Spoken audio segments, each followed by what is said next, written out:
we're doing a show on Wednesday on what is happening.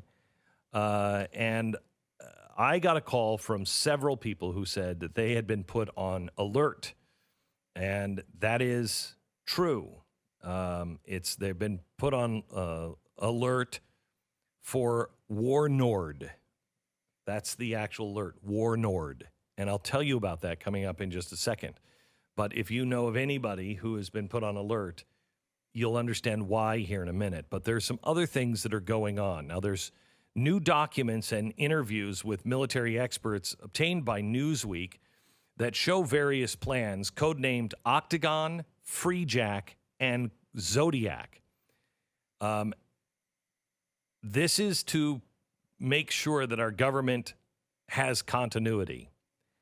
And they are so secret under these extraordinary plans that de-evolution could circumvent the normal constitutional provisions for government secession.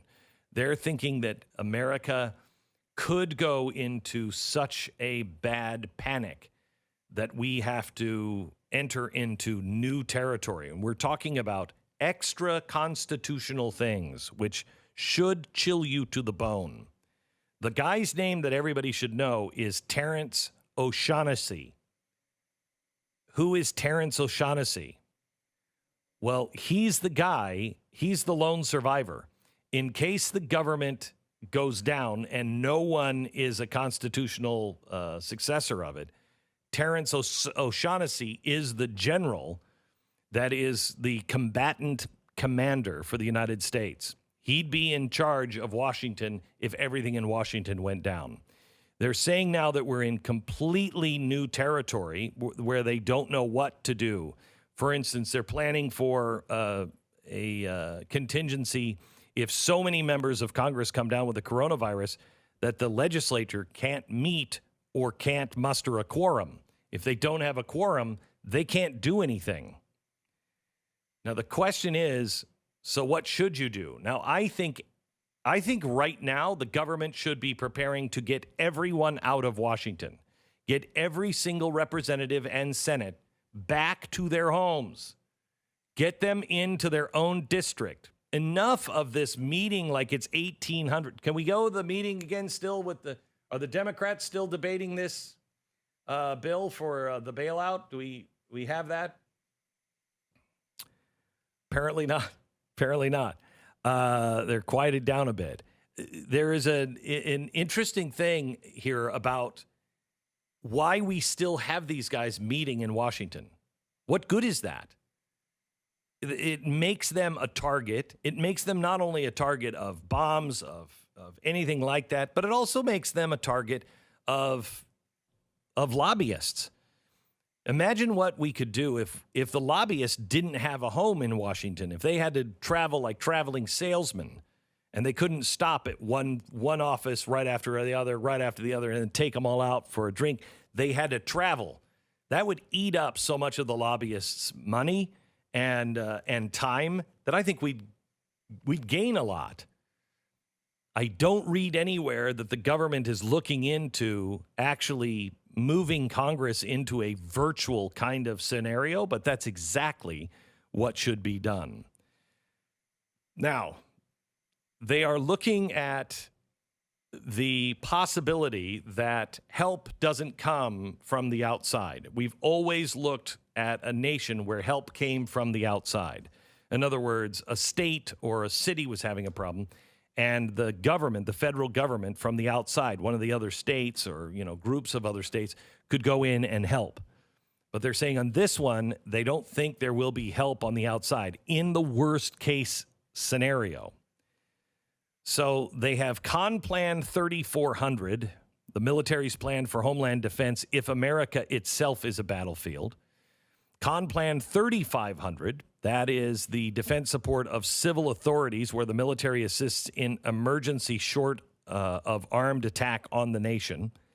And Con Plan 3600, military operations in the national capital region and continuation of government under which the most secret plans to support continuity are nested. All of these fall under Air Force General O'Shaughnessy. and he is based in Colorado.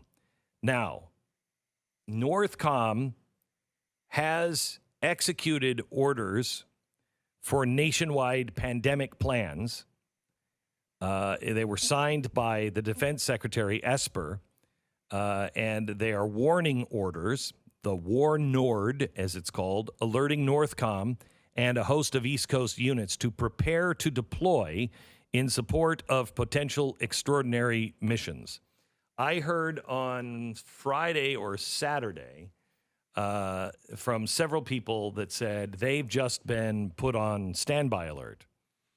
And they said it was for the possibility of some sort of martial law, and they didn't know what it was. And I said, okay. So I went and I bought all the M&Ms I could find.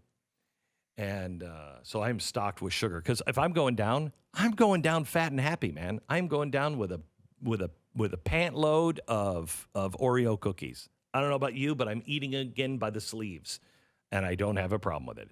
Anyway, so I started looking into it, and it's not for a nationwide order.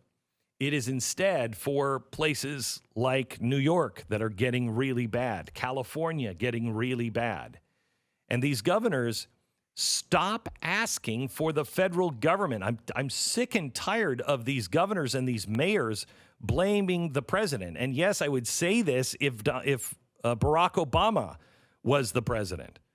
It's not the president's role to call the National Guard out. The National Guard is a part of the U.S. military that is under national control unless there is a problem in the state. And then that governor can say to the president, I'm pulling my troops back because we need our troops here at home. That's how that works. And you want it to work this way. The less the federal government does, the better. I don't know if anybody is watching these press conferences with the president, but you have to read between the lines. You have to not even read between the lines. You just have to get past the use of incredible, huge, never seen before. You got to get past all of that stuff. And yes, it is difficult because now is the time when he could use that. But he was like, no one's ever seen a turnout like this before in the stadium here where I'm at, where it's all sold out. Never been done. Huge, incredible. Yeah, the stadium's been sold out before. But now when he's saying never been seen before, he's actually right. When he says huge, he's talking $4 trillion of bailout money. Yeah, huge, never been done before. Exactly right. But he's on it. And when he was asked about why aren't you forcing these companies to make these things? First of all, because they don't have to be forced.